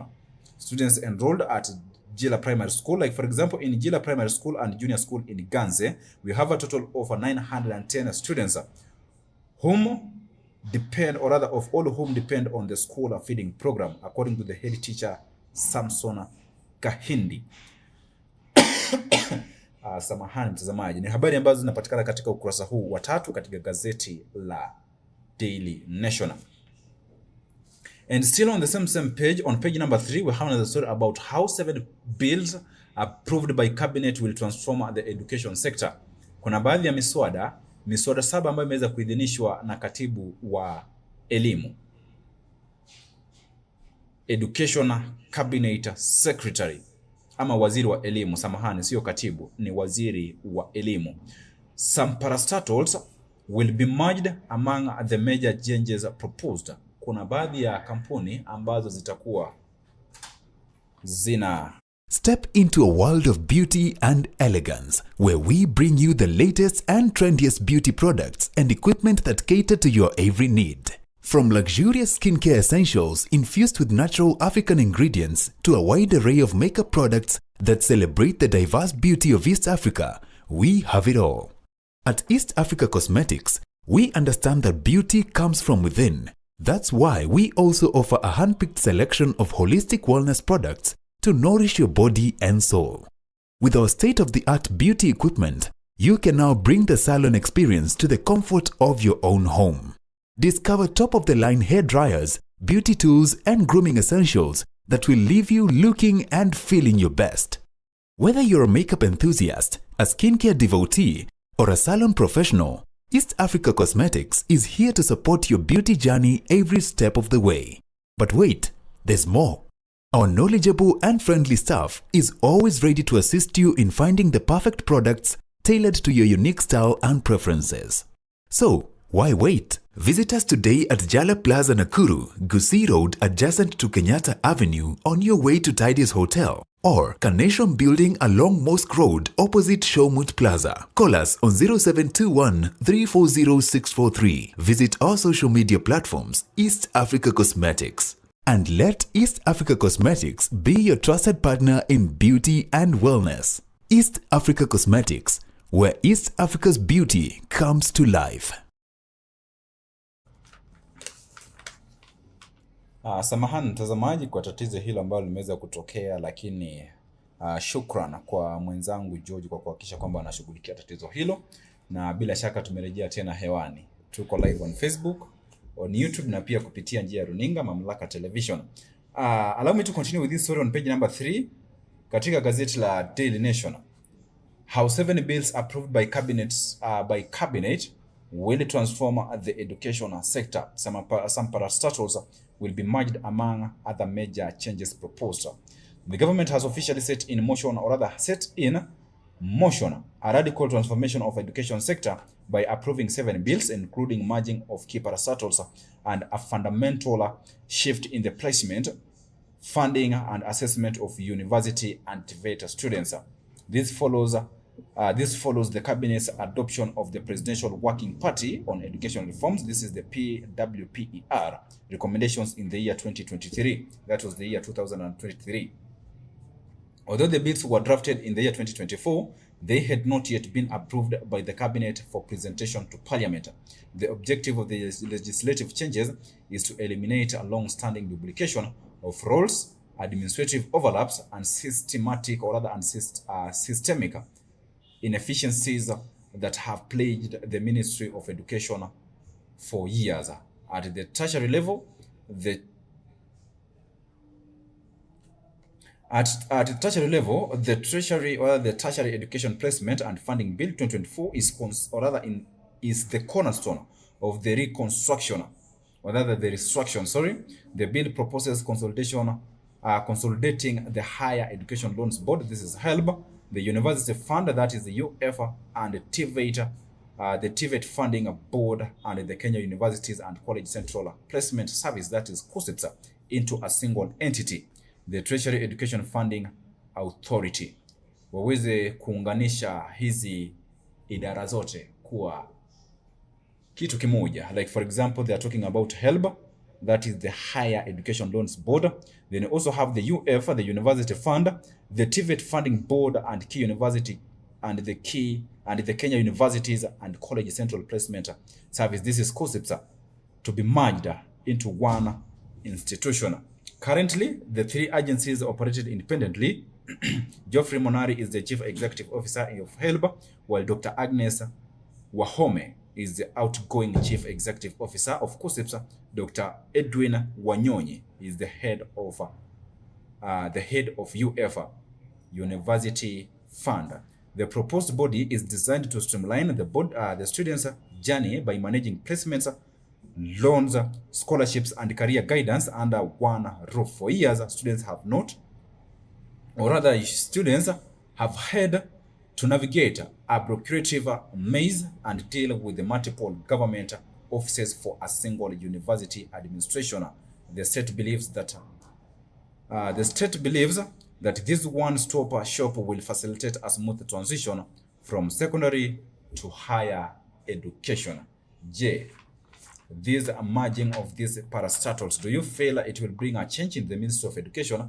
Like, for example, the transition from secondary school to university or colleges. Do you feel like this will bring some changes for the difficulties that we have been experiencing in the Ministry of Education? Like, for example, students are applying for HELB loan, na kuna wale ambao wanapata na wengine pia wanakosa. Then in terms of placements, kwa wale ambao wanatafuta ajira, pia utaona kama unahisi kwamba litakuwa linabadilisha ama bado kutakuwa na ugumu. Lakini swala hili, those 7 bills are now being presented. Itakuwa imeidhinishwa na baraza la mawaziri na watakuwa wanalipeleka pale bungeni kupigia kura, na ikipitishwa basi itakuwa sheria. That is the story on page number 2 and number 3 of the Daily Nation. Now, allow me to have a look at the story on page number 4 and number 5, na habari ambazo nitakuwa namalizia. Defiant Sifuna fired. Ametimuliwa tu kama katibu wa chama cha ODM, lakini hajaondolewa katika chama cha ODM. Ametimuliwa tu kama katibu wa chama cha ODM, lakini hajatimuliwa kama mwanachama wa ODM. Na hivi tunapozungumza bado ni katibu wa chama, ama bado ni seneta wa kaunti ya Nairobi ambaye aliweza kuchaguliwa na wananchi kupitia chama cha ODM, Orange Democratic Movement. Allow me to have a look at this story in details on page number 4 and number 5, and we see some of the reason why he was fired, or rather he was shown to do.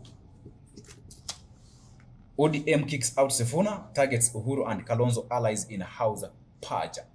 Baada ya kumtimua Edwin Sifuna kama katibu wa chama cha ODM, they are targeting Uhuru and Kalonzo allies in house purge. Kuna wale ambao pia inasemekana kwamba ni wandani wa rais mstaafu Uhuru Kenyatta, na pia vile vile kiongozi wa chama cha Wiper Patriotic Movement ama Wiper Democratic Movement, Kalonzo Musyoka. Kuna wale ambao wanaeleza kwamba ni wandani wa hawa viongozi ambao nimekutajia. Na baada ya kumtimua Edwin Sifuna, wale ambao watakuwa wanafuata ni wale ambao wanahusishwa na Uhuru Muigai Kenyatta ambaye ni rais mstaafu, na pia Kalonzo Musyoka. Tunaweza kwamba dramatic ouster of party SG looming, changes in house lay bare a party in a transition where loyalty test, coalition fractures and succession ambitions are colliding. This is the story on page number 4 up to number 5. According to the writer of this article, or rather this story is written by the Nation team, the Orange Democratic Movement, this is ODM, has finally fired its firebrand Secretary General Edwin Sifuna after long-running factional was that threatened to consume the party following the death of its leader Raila Odinga. The radical decision to remove Mr. Sifuna from the strategic position was made by the party's National Executive Council, this is the NSC, in a heated session that split the officials and dragged on for hours. Mr. Sifuna, who skipped the NEC meeting held in Mombasa, has been replaced by party's Deputy Secretary General, Ms. Catherine Omanyo, who is a woman representative. She will hold the position in an acting capacity until a substantive holder of the position is elected. Ni swala ambalo linaangaziwa katika ukurasa huu wa 4, na pia vile vile katika ukurasa wa 5 tunaelezwa kwamba this is according to Dr. Oburu Oginga Odinga, who is the party leader, ODM party leader. There is nobody who can make a decision in Azimio without the concurrences of ODM. You cannot purport to appoint a new leader of Azimio excluding ODM. Anazungumzia swala nzima la mageuzi ambayo aliweza kufanya katika muungano wa Azimio la Umoja One Kenya Coalition, ambapo tuweza kushuhudia chairman wa Azimio Uhuru Muigai Kenyatta akimteua Kalonzo Musyoka kuwa kiongozi na kufanya mageuzi pia na kumtimua Junet Mohamed kama katibu wa muungano huo na kumchagua Bi Caroline Omondi kuchukua nafasi ya Junet Mohamed. Lakini swala hilo basi, viongozi wa chama cha ODM wameweza kutengana na mageuzi hayo na kueleza kwamba Rais mstaafu Uhuru Kenyatta hana uhuru wa kufanya mageuzi bila ya kuhusisha vyama vingine, kwa mfano chama cha ODM. Allow me to have a look at the story about the 2027 game plan according to the Orange Party to exit Azimio. Iwapo watakuwa wanajiondoa katika Azimio, muungano wa Azimio, kutakuwa vipi katika siasa za mwaka 2027 na pia katika uchaguzi mkuu? Tunaanza kwamba the date in March is the year that ODM is set to ratify its decision to exit Azimio. During its National Delegates Convention, the party is said to be planning further changes during the meeting. Tutakuwa na mkutano ambao utakuwa unafanyika mwezi ujao tarehe 26, na katika mkutano huo watakuwa wanatangaza iwapo watakuwa wanajiondoa katika muungano wa Azimio la Umoja One Kenya Coalition, na pia watakuwa wanatangaza iwapo watakuwa wanajiunga na Rais Ruto kutengeneza muungano ili kuelekeza kwamba ama kupata uungwaji mkono na kuona iwapo watakuwa wanachaguliwa tena katika uongozi ama katika nafasi ya urais. Nazungumzia Rais Ruto. Ni habari ambazo zinapatikana katika ukurasa huu wa 4 na 5, na kufikia hapo mtazamaji, hapo ndipo nitakuwa natia kikomo, lakini kuna masuala ambayo tunasalia nayo. Je, hatima ya Edwin Sifuna ni gani? Tunasubiri aweze kutangaza, na nimekueleza kwamba Jumapili hii tarehe 15 mwezi huu wa pili atakuwa na mkutano katika kaunti ya Kajiado, maeneo ya Kitengela, pale Kitengela town atakuwa anatangaza. Na kulingana na kutimuliwa kwake, kuna watu ambao wameweza kupokea habari hizi, wameweza kukerwa, na pia nikajaribu kufuatilia mwanawe Raila Odinga, Winnie Odinga, ambaye aliweza kuchapisha hapo jana katika ukurasa wake wa Facebook akieleza kwamba it is not well. Inasemekana ama inaonekana wazi kwamba huenda basi hakufurahia na hatua ambayo iliweza kuchukuliwa hapo jana na chama cha ODM katika mkutano na kuweza kumtimua katibu Edwin Sifuna. Tunaweza kuzungumza nawe kupitia mitandao zetu za kijamii on Facebook Mamlaka Television, na pia kupitia nambari zetu za simu 0721899899. And I have good news for you. Kesho tutakuwa na mgeni mwimbaji na pia ni mhubiri, ana apostle, anaitwa Pastor Tumaini Akilimali. Tutakuwa naye katika kipindi chetu siku ya kesho, ina entertainment session. Atakuwa anatufundisha kwa waimbaji. Basi ninawakaribisheni. Ameweza kuimba wimbo kama vile leo ni siku njema, nimemuona Bwana, na pia akaimba wimbo wa haijawa rahisi kufika hapa. Haya yote tutakuwa tunazungumza hapo kesho panapo majaliwa. Niruhusu niweze kuondoka, lakini nakukaribisha katika ibada za lunch hour katika kanisa la Chosen na hapa jijini Nakuru. Ukiwa Kenyatta Avenue, kanisa linapatikana hapa Uniman Building, first floor. That's above Shaza Outfitters next to Equity Bank. Karibuni. Usiondoke. Ama mimi naondoka, lakini wewe endelea kusalia nasi kupitia runinga pale, na pia tutakuwa tunawasiliana kupitia mitandao zetu za kijamii. Kwa heri na kutakia mchana mwema.